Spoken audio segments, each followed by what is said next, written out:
안녕하세요. 저는 소개받은 재외동포청 교류협력국장 김민철입니다.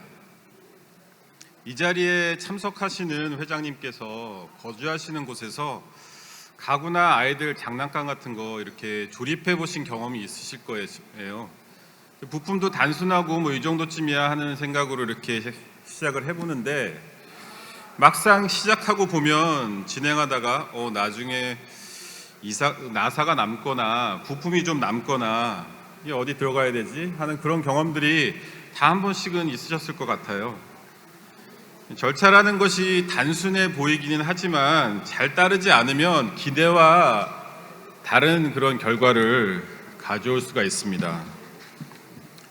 지원 사업을 다들 신청해 보셔서 아셨겠지만 이거 별거 아닌데 막상 해보면 이게 신청을 해보면 잘 안 되는 이런 결과가 발생하기도 하는데요.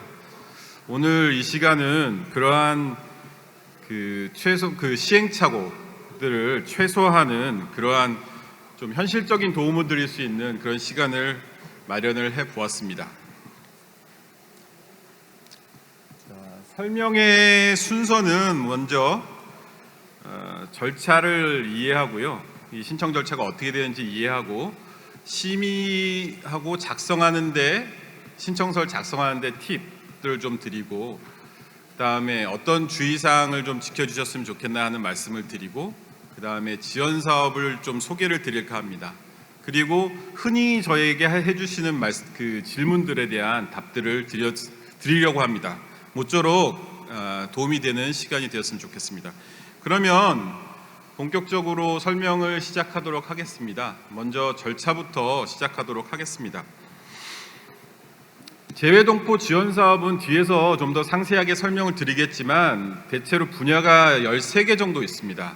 여기서 다 저희가 일일이 소개드리는 거는 조금 뒷순서로 하고요. 막상 지원 사업 저희가 수요를 이렇게 받아보면은 많은 문의를 해주시는 게 결과가 도대체 언제 나오나요? 이런 말씀 많이 하세요. 대단히 죄송스럽게 생각합니다. 저희가 최대한 빨리 심의를 진행해서 결과를 알려드려야 되는데 저희가 보통 하는 대답이 좀 실망스러우실 거예요. 아직 심의 중입니다 라는 말이 많이 있습니다. 근데 왜 이렇게 좀 시간이 걸리냐면 굳이 변명을 좀 드리면 여러분들이 제출하시는 신청서가 이 재외공간을 통해서 저희가 일괄적으로 청에 도착을 하거든요. 그러면 담당관이 검토하고 심의위원회에서 심의를 거치도록 되어 있습니다. 그럼 보통 공간에 보내는 시간, 도착하는 시간, 심의하는 시간 이런 거 하면 최소한 한 달에서 한 달 반 정도의 시간이 걸리게 됩니다. 저희가 가능하면 앞으로는 좀 더 빠르게 심의를 하고 공정하게 심의를 진행해서 결과를 빨리 알려드릴 수 있도록 최선을 다해 노력을 하겠습니다. 지원 사업이 그리고 국가의 예산으로 운영이 돼요. 그전에는 재단에서는 재단에 주는 출연금 형식으로 저희가 동포 지원이 됐다면 청이 되면서 조금 바뀐 게 사실 청돼서 뭐가 좋으냐 이런 말씀 하실 수도 있을 텐데 이제는 이게 보조금으로서 관리가 됩니다. 그렇기 때문에 좀 더 절차가 많고 공정한 심의 과정을 거치지 않으면 좀 어려울 수 있습니다. 그렇지만 여러분들이 이런 절차와 기준을 잘 지켜주시면 그만큼 더 보조금은 더 많아질 수 있는 여력이 많아요. 그래서 같이 동포청하고 같이 협력을 해서 동포단체가 협력을 해서 예산도 공정하게 쓰고 그 다음에 좋은데 또 좋은 사업에 많이 발굴해서 쓰게 되면 이거 동포단체하고 보조금 사업을 하는 게 좋구나 라고 생각을 다들 하게 되거든요.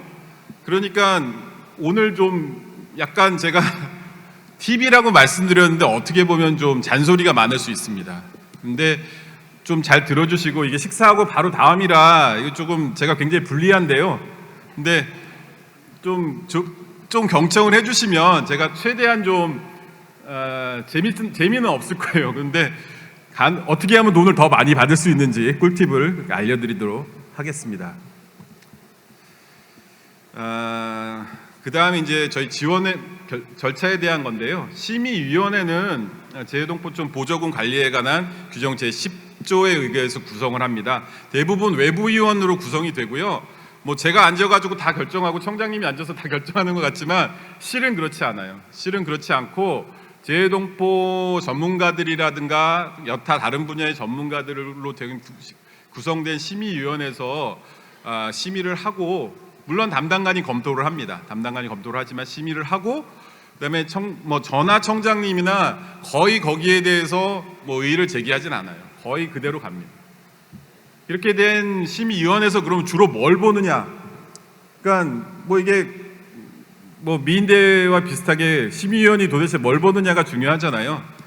그거는 청에 제일 먼저 보는 건 재해동포청의 정책 목표와 얼마나 부합하느냐입니다. 그게 근데 저희 정책이라는 게 동포단체가 추구하는 목표와 다르지 않아요. 어저께 저희 국회의원님들 오셔서 여러 말씀 하셨잖아요.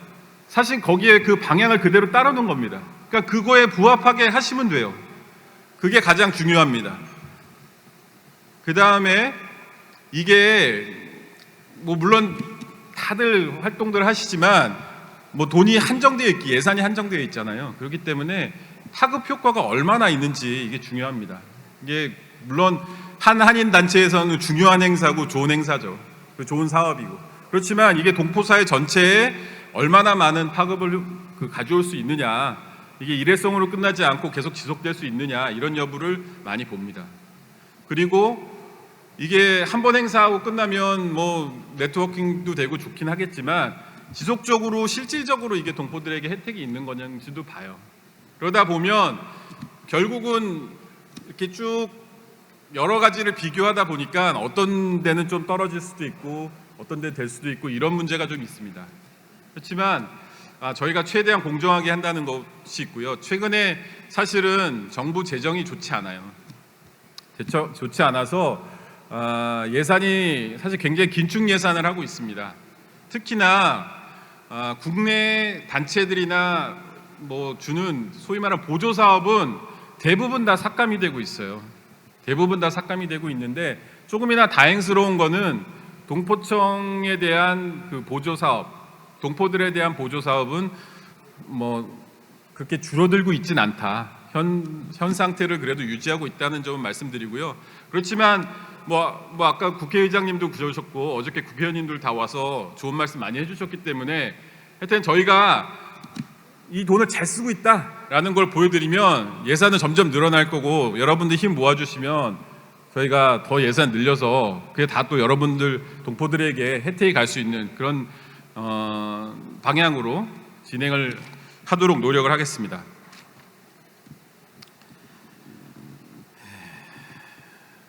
그리고 이 심의를 사실은 어떤 식으로 하게 되냐면 저희가 서면으로 해요. 사실은 직접 가서 보고 하는 게 제일 좋긴 한데 결과물을 보거나 뭐 하긴 하지만 결국은 신청서를 보고 하게 됩니다. 그래서 공간 의견도 많이 중요해요. 그래서 이 서면 심의로 진행이 되는데 여러분들께서 이제 코리아넷 조금 이따가 더 설명을 드리겠습니다. 코리아넷을 통해서 작성하신 신청서가 재해동포청에서 검토를 하고 지원사업 심의위원회를 통해서 심사가 진행됩니다. 그래서 그 신청서를 바탕으로 검토와 선별을 하게 됩니다. 그러니까 결국 제일 중요한 거는 이 신청서를 잘 쓰셔야 돼요. 그래서 신청서를 그러면 우리 담당관들이 어떠한 관점에서 보느냐, 그런 것들을 좀 설명을 드리겠습니다.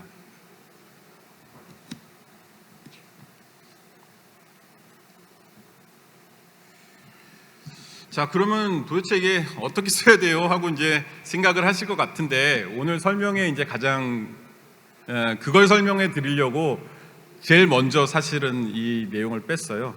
자, 심의는 뭐 계획서에 막 성의를 많이 담아서 길게 쓴다고 저희가 그 신청서를 채택하고 하는 것은 아닙니다. 저희가 필요로 하는 정보가 잘 들어가 있어야 돼요. 이게 도대체 왜 필요한지, 이 사업이 왜 필요한지, 언제 하는지, 어디서 하는지, 누구를 대상으로 하는지를 명확하게 기입을 해주셔야 돼요. 이거 당연한 건데도 사실 이런 게 잘 기입되지 않은 신청서가 많이 있습니다. 사례를 한번 볼까요?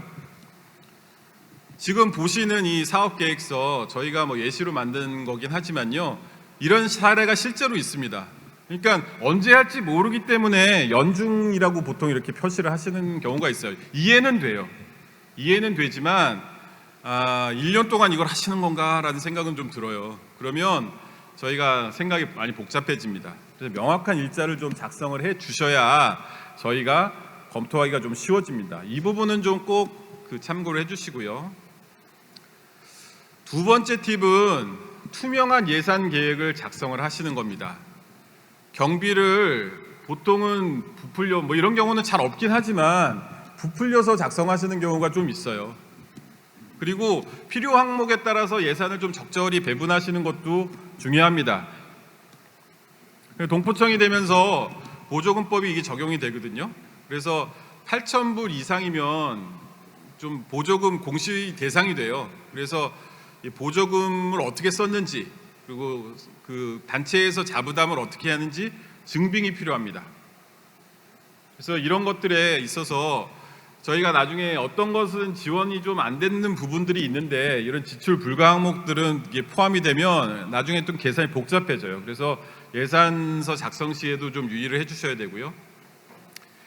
마지막으로 팁은 한 단체에서 2개 이상의 사업을 지원하실 수 있잖아요. 그렇게 하실 수 있습니다. 근데 이걸 어떤 식으로 하시냐면 무슨 한인의 단체 연중 사업 이렇게 하시고 그 밑에다 이제 구체적인 사업 내용을 나열을 하세요. 근데 이렇게 하시면 저희가 사실은 보조금법에 어긋나기 때문에 한인 좀 번거로우시더라도 자, 한인의 무슨 사업, 한인의 무슨 사업 이렇게 다 나눠서 하셔야 됩니다. 그래서 결국은 이걸 제목으로 한 건으로 신청하고 내역을 적으시면 되는 게 아니라 그 내역을 다 별도 사업으로 해서 적어주셔야지 그게 저희가 신청을 서를 제대로 검토할 수 있는 그런 게 됩니다. 그래서 이런 팁들은 조금 팁이라기보다 어떻게 보면 좀 잔소리일 수도 있는데요. 좀 기억을 해주시면 좋겠고요. 자, 이제 신청서 작성 팁으로 나온 것들을 한번 정리를 해보면 일단 심의 절차를 잘 이해하시고요. 그 다음에 서면 평가를 하기 때문에 신청서를 직관적이고 그 다음에 구체 내역을 상세하게 제목을 막 이상하게 적으라시는 게 아니에요. 제목은 간단하게 무슨 한인의 체육대회, 한인의 페스티벌, 한인의 축제, 한인의 교육 아카데미 이런 식으로 적으시면 되는데 한인의 차세대 역량 강화 사업 멋있게 적으시려고 이러는 경우가 가끔 있어요. 근데 그렇게 하면 무슨 사업인지 모르는 경우가 있거든요. 그런 것보다 직관적으로 적으시고 상세하게 작성하시면 되고요. 그 내역을 상세하게 적으시면 됩니다.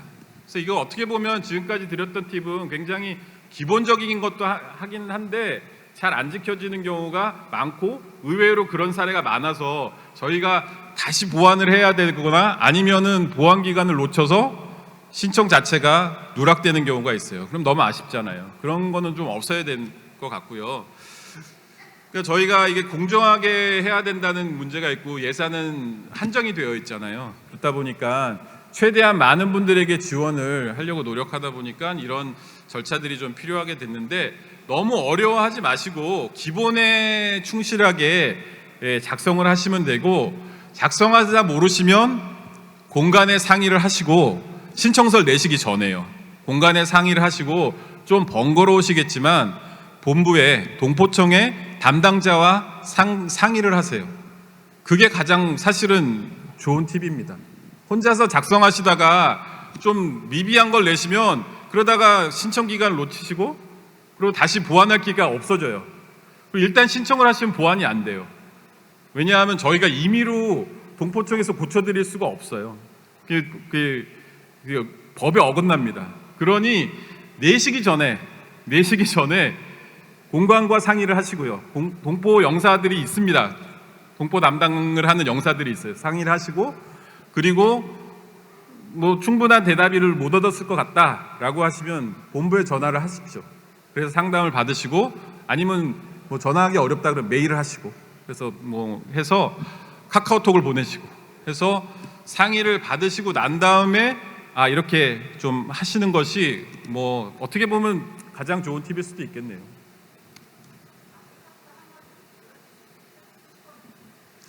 이거는 저희가 나중에 제가 지금 말씀드린 이 설명은 그대로 지금 파일로 영상화돼서 이 내용이 다 파일로 배포가 될 겁니다. 그래서 다 저희 그 코리안넷에도 저희가 게시를 할 거고, 설명은 이따가 질문을 주시면 제가 답을 해드릴게요. 다 이거는 영상이 되니까 저 시간이 지금 뒤에 많이 슬라이드가 있거든요. 그래서 지금 다 설명 이거 다시 보여드리고 하면은 다 못해요. 그래서 이 영상은 녹화가 되고 있고, 녹화된 것들을 저희가 다 배포를 해드릴 거기 때문에 요거를 저를 또 참고를 해주시면 좋고요. 지금까지는 이렇게 하면 좋겠다라는 말씀을 드린 건데, 이제부터는 이렇게 하시면 안 된다는 말씀을 조금 더 세게 드릴까 합니다.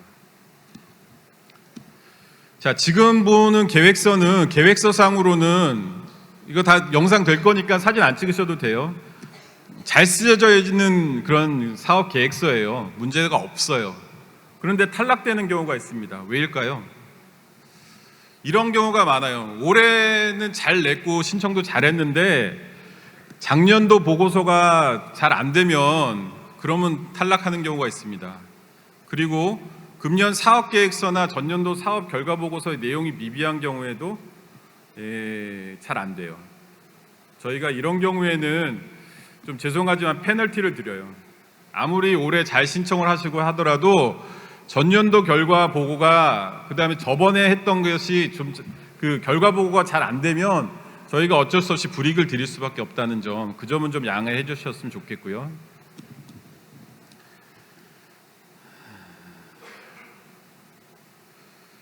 이번에 본 결과 보고 사업 계획서도 여기 나온 것도 조금 잘 안 보이시긴 하지만 저희가 보기엔 잘 된 거예요.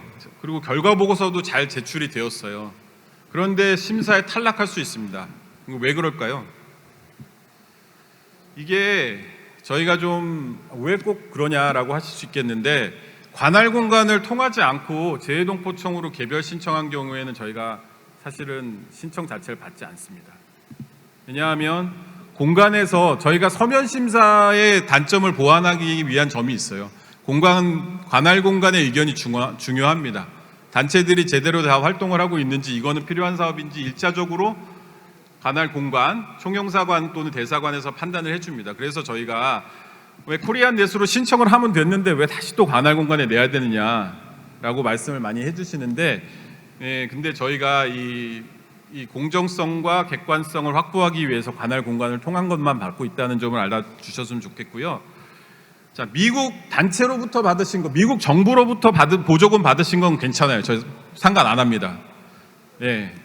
그것도 원래는 좀 안 되긴 하지만 상관 안 하는데, 자, 문체부로 받고 교육부로 받고 비슷한 사업을 또 동포청으로 받는다?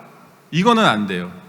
중복 수령이라고 하는데요. 이거는 저희가 좀 제가 강하게 말씀드렸는데, 이거는 이렇게 수령하시면은 그 다음에 굉장한 불이익을 받고요. 경우에 따라서는 저희가 환수도 합니다. 그렇기 때문에 그 중복 수령은 동일한 사업에 대해서 여러 기관으로부터 받으시면 안 돼요. 그리고 이것도 불만들이 좀 많은 사안인데, 분쟁 중이거나 대표성에 있는 문제가 있습니다. 그런 경우에 사업을 신청하면 사실은 뭐 다 주면 되지 않느냐, 이 단체도 주고 저 단체도, 서로 싸우고 있는 단체 두 개 다 주면 되지 않느냐, 뭐 그럴 수도 있어요. 그런데 저희가 예산이 많으면 그럴 수도 있는데, 사실은 잘 활동하고 계시는 단체들이 많이 있는데 그런 단체들한테 사실 더 우선순위가 가잖아요. 그렇기 때문에 분쟁 중이거나 대표성에 문제가 있는 단체는 저희가 뭐 반드시 안 드린다 이건 아니지만 우선순위에서 밀린다 라는 점 좀 감안을 해주시고요. 그 다음에 원칙적으로는 사업과 행사가 종료된 이후에 보조금을 신청하는 경우에는 사실 어떤 경우는 좀 지원을 해드리고 싶은 경우도 있어요. 그런데 이것도 원래는 보조 사업이라는 거는 공모를 받아서 이런 사업을 우리가 하고 싶다라는 걸 받아서 저희가 그걸 보고 보조를 해드리는 거예요. 그러니까 100% 지원을 해드리는 게 아니라 보조를 해드리는 거기 때문에 이거는 사실은 개념상 사업이 끝난 다음에 보조를 하는 것은 좀 맞지 않아요. 그렇기 때문에 법 위반의 가능성이 있기 때문에 저희가 사업이 완료된 경우는 정말 불가피한 경우를 제외하고는 굉장한 충분히 설명이 가능한 경우를 제외하고는 보조금 신청을 하시면 지원이 어려울 수 있습니다. 그리고 또 하나는 이 국가 보조금은 이 단체 운영 경비에 사용하실 수가 없어요. 그리고 단체 스스로 해결해야 되는 사업에 대해서도 지원이 어렵습니다. 이거는 보조금, 아까 좀 전에 말씀드린 것처럼 보조금의 개념에 대한 거예요. 그러니까 이거는 지원금이 아니라 보조금입니다. 그러니까 원래는 단체가 해야 되는 활동을 보조를 받는 거예요. 그래서 이거 단체 스스로 하는 것들을 저희가 보조를 해드리는 건 아니잖아요. 어떤 사업을 하시는데 거기에 대해서 이런 거는 좀 보조를 받았으면 좋겠다, 이런 식으로 해서 돈이 나가는 거기 때문에 소식지나 주소록, 달력 제작, 모임, 영리사업, 종교나 정치 관련 이런 사업 등에서 원래 이런 것들은 다 스스로 좀 하셔야 되는 것들인데 이런 것들에서 보조를 해달라, 지원을 해달라고 하시면 순위가 밀립니다.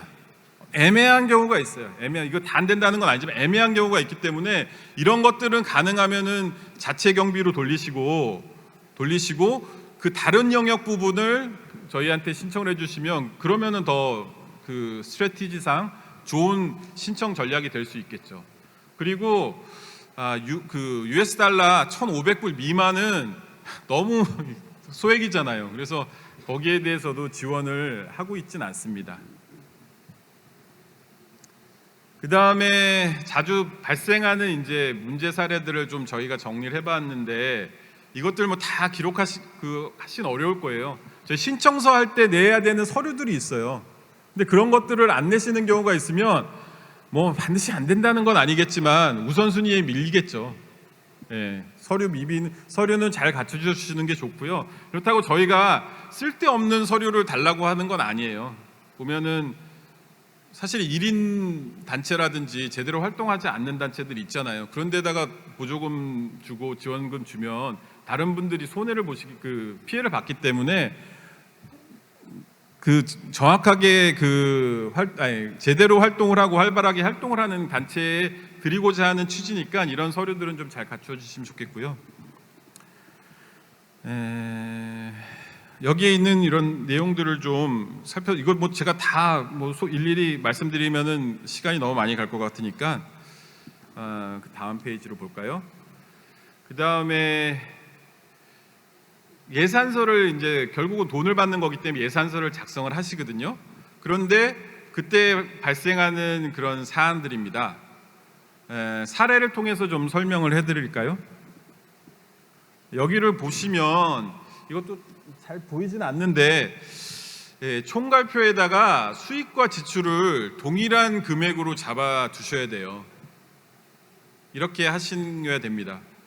그 다음에 저희가 이 전체 사업비의 50% 이하를 지원해 드리고 있어요. 이것도 절대적인 원칙은 아니지만 많은 분들에게 그 지원을 해드릴 수 있게 하기 위한 저희 기준입니다. 그래서 예외는 항상 존재하긴 하죠. 그렇기 때문에 아주 사업의 효과나 내용이 좋다라고 하면 예외도 적용되긴 합니다. 근데 보통은 저희가 50% 선에서 하려고 하고 있어요. 근데 여기 보시면 지원비 총사업비가 53.3%가 됐죠. 그러면은 이게 좀 불이익을 받으실 수 있어요. 그렇기 때문에 가능하면 아까 지원 불가 대상 잘 보시고 그 다음에 자체 경비 같은 거는 좀 빼시고 스스로 해결해야 되신 걸 빼시다 보면 그렇다고 50%를 이렇게 잘 맞추실 수가 있거든요. 근데 그걸 좀 잘 안 하시는 경우가 가끔 있어요. 그러니까 그런 걸 잘 보셔서 계산을 해서 하시면 좋을 것 같고요. 그 다음에 여기 보면은 아까 말씀드린 단체 운영 인건비라든지 이런 것들이 들어가게 되는데 이런 거 들어가면은 저희가 아까 말씀드린 것처럼 지원이 좀 어려운 부분이에요. 그러니까 그런 것들은 빼시고 계산을 하시면 자부담률이 좀 줄어들 수가 있죠. 자, 그럼 올바로 작성된 내역을 한번 보실까요? 자, 여기는 보면은 수입하고 지출이 동일하게 15,000불로 되어 있고요. 이게 왜 수입과 지출이 동일하게 되어 있는 걸 보냐면요. 이게 수입이 지출보다 적게 되면 이 지출 구조에 문제가 있나, 돈을 좀 제대로 쓰지 않는 거 아닌가 이렇게 보게 되고, 반대로 수입이 많으면 지출보다 많으면 이건 수익 사업이라고 생각을 해요, 저희가. 그렇기 때문에 가능한 한 수익과 지출은 맞춰 주셔야 되고요. 그다음에 아까 보면 50%로 다시 조절이 되었죠. 이런 거는 그다음 인건비도 제외가 되었고요. 이렇게 해서 정리가 되면은 잘 된 겁니다. 그래서 이처럼 보조금 사용 기준에 따라서 항목 적용, 단가, 수량 등 내역이 좀 더 구체적으로 잘 작성이 되었는지 확인을 해주시고요. 그런 것들이 심의를 할 때 이 단체는 이런 걸 잘 해서 활동을 하고 계시구나. 이게 단체의 신뢰성과도 관계된 문제예요.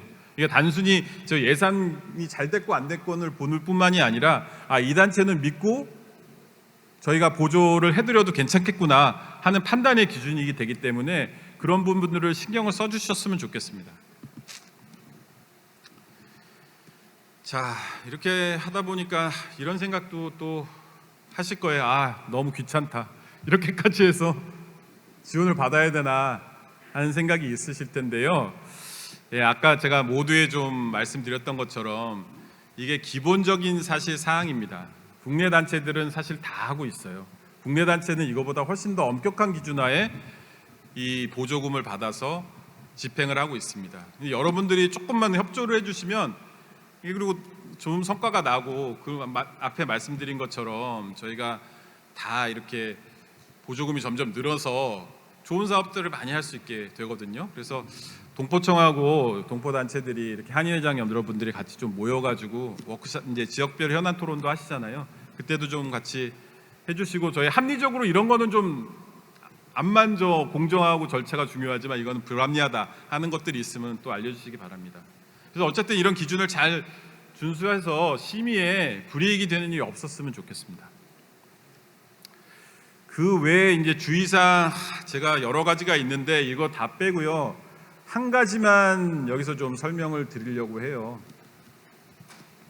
자, 미주 지역이나 호주, 대양주 이런 데서는 여기 이제 파라라고 세 번째인데요. 외국인 등록, 한국말로 하면 Foreign Agency Registry Act라고 해서 외국인 미국 그 원어로 하면 그렇고요. 외국 대리인 등록법이라고 합니다. 이게 어떤 법이냐면 외국으로부터 보조금을 받는 단체가 외국의 정책 또는 외국에 대한 호의적인 대중 여론 이런 것들을 갖게 하는 활동을 한다면 그럼 그 단체는 등록을 하고 그 다음에 어떤 돈을 받는지를 밝혀야 되는 그런 법이에요. 이런 것들이 있는데 대부분은 큰 문제가 없을 수 있는데 저희 공공 외교를 하는 그런 활동 중에는 거주국에서의 법률에 영향을 미치거나 정책에 영향을 미치거나 대표적으로는 선거 제도에 영향을 미치려고 한다거나 아니면은 무슨 입양인 동포에 관한 법을 만들려고 하거나 이런 것들은 저촉이 될 수 있습니다. 저촉이 될 수 있기 때문에 저희가 직접적으로 단체에 드리는 돈은 이런 방법으로는 이제 좀 삼가하려고 하고 있습니다. 그래서 공관을 대사관이나 총영사관을 통해서 안내가 될 건데요.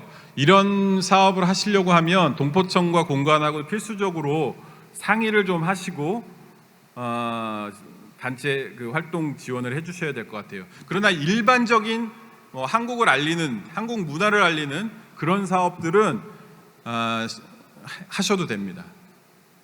이게 근데 정치적인 활동을 한다거나 이런 경우에 정치와 연결된다거나 하는 그런 부분에 있어서는 조금 조심을 해야 되기 때문에 이런 거는 좀 다른 방법으로 저희가 지원을 하려고 생각을 하고 있어요. 오늘 이 정도까지만 설명을 드리고요. 다음 장을 좀 볼까요? 사실은 지원 사업을 이제 어떤 지원 사업이 있는지 좀 저희가 지금까지 대체로 해왔던 한 13가지의 사업들을 굉장히 빠른 속도로 보겠습니다. 지금 시간이 그렇게 많이 남지 않아가지고요.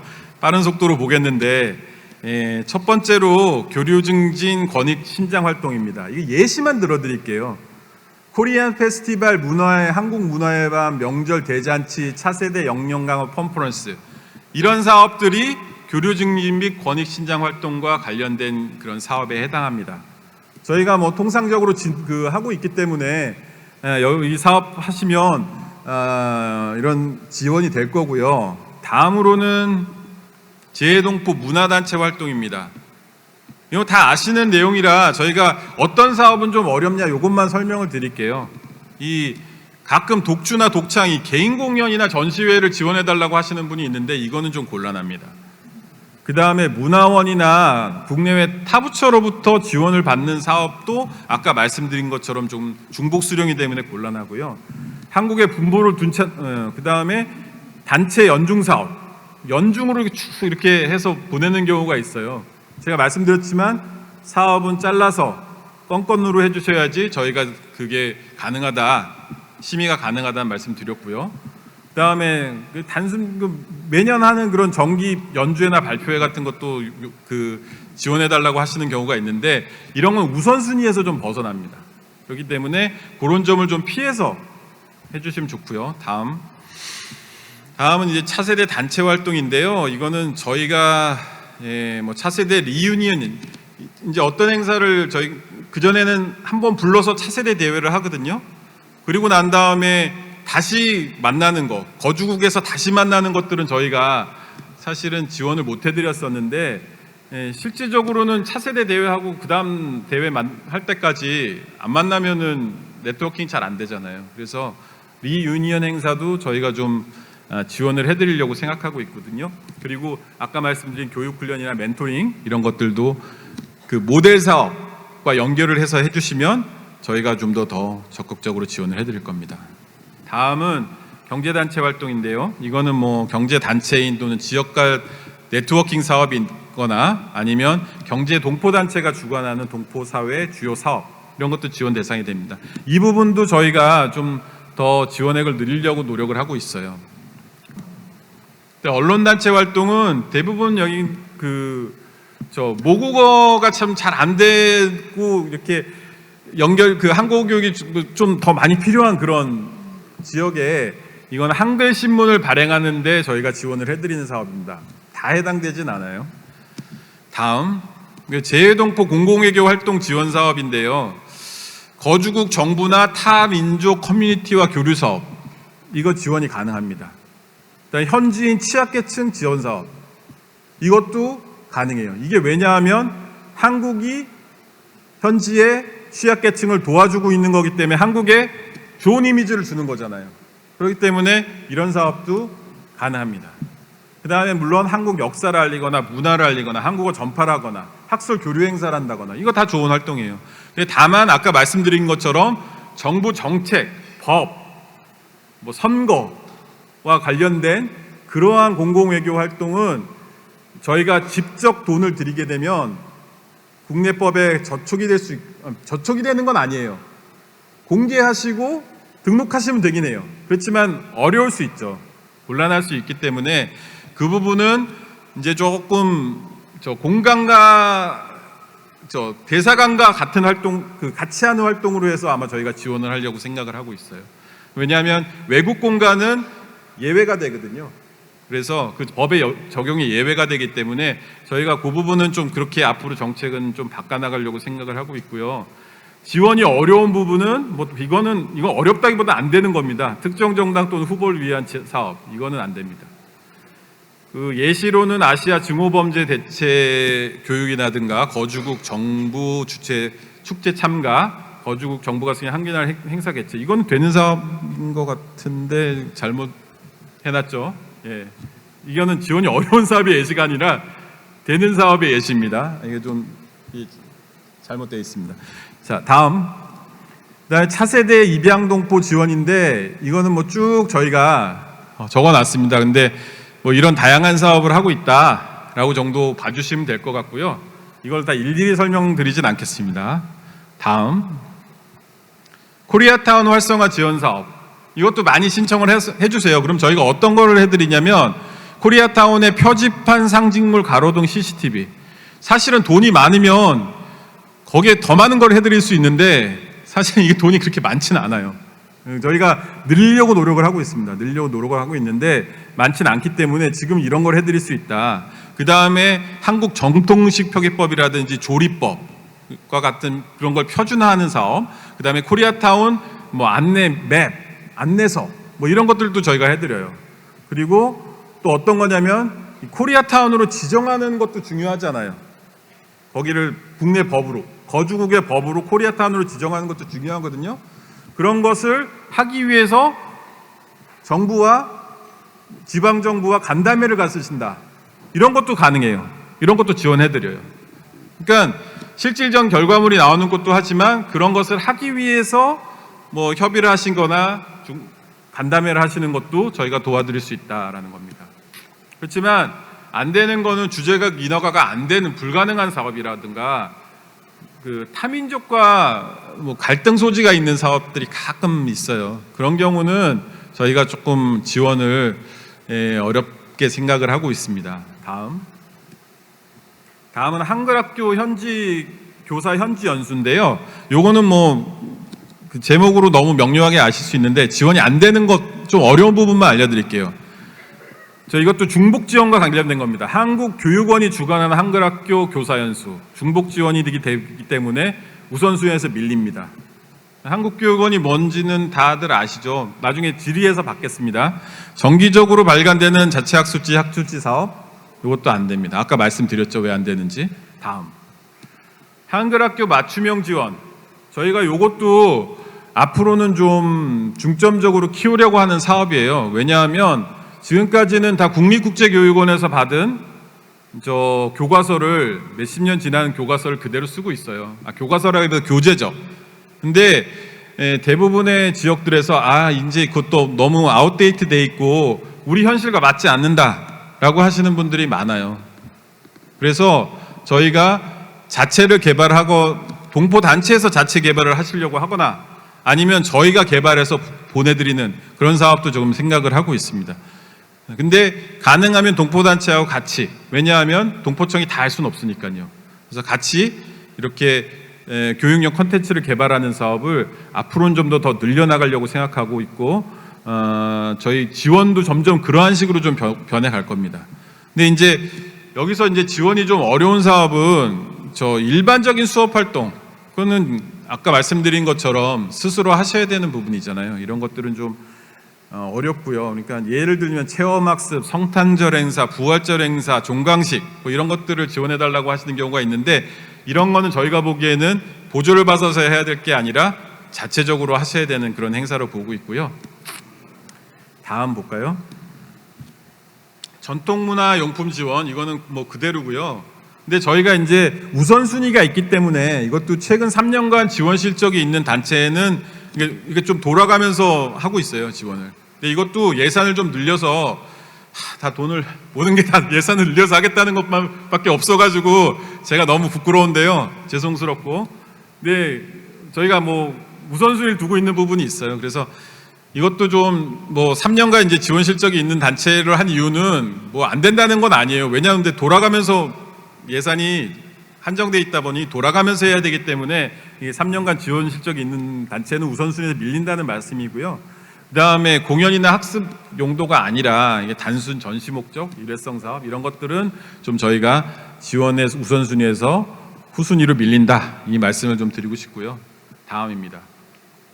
한인회 간 건립 지원, 요거는 사실은 별도 카테고리로 저희가 하고 있는데 관심이 많으실 거예요, 이 사업에 대해서는.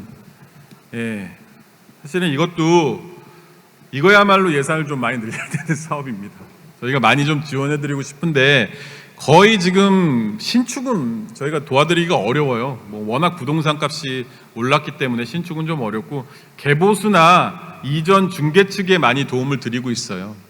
그래서 이 부분도 신청을 해주시면, 사실 한인회관을 갖추는 게 중요하잖아요. 한인회 무엇보다도 그게 중요한데, 근데 요거는 건수가 그렇게 많지는 않기 때문에 뭐 굳이 팁을 드리자면 신청하시기 전에 공간과 그 다음에 동포청과 좀 상의를 많이 하시는 게 이 탈락되지 않고 심의가 끝까지 가서 통과될 수, 그리고 어느 정도라도 예산을 받을 수 있는 그런 게 되고, 그리고 이건 뭐 단연도로 진행되기도 하기 때문에 이런 거는 좀 동포청이나 공관과 많이 상의를 좀 해주시고 신청을 해주시면 좋겠습니다. 다음, 뭐 지원 선정서는 저 코리안넷 보시면 되고요. 다음, 이게 시간이 없네요. 자, 흔히 받는 질문인데요. 한번 볼까요? 자, 그러면 코리안넷을 통해서 하라고 그러는데 도대체 어디에 어떻게 접속해서 해야 되나요? 한번 볼까요? 자, 여기 보면 저희 로그인하고 나면 이와 같은 화면이 보이실 거예요. 저기서 상단 지원을 재외동포 지원을 클릭하시고 그러면 화면처럼 바뀌게 되는데, 좌측에 있는 저기 보이시죠? 사업 신청을 다시 클릭하시고, 그럼 이렇게 쭉 사업들이 나열되어 있거든요. 거기를 찾아서 선택을 하면 됩니다. 그러면 이제 사업 공고의 내용을 확인하실 수가 있어요. 여기에다가 사업명을 확인한 다음에 아래로 내리면 제일 하나에 대한 안내문이 있거든요. 그걸 확인을 하시고 담당자 옆에 신청하기 버튼을 누르시면 신청서 작성으로 들어가게 됩니다. 그리고 신청하기 버튼은 실제 접수 기간에만 열리기 때문에 그 기간에 확인하실 수 있고요. 그리고 무엇보다 중요한 거는 이 담당자, 여기 맨 밑에 써 있어요. 담당자. 그거 꼭 기억해 두세요. 그 사람한테 물어봐야 됩니다. 대부분 자꾸 그 다음 질문과 연결되는데요. 왜 동포청 자꾸 물어보면 전화를 돌리냐라고 하세요.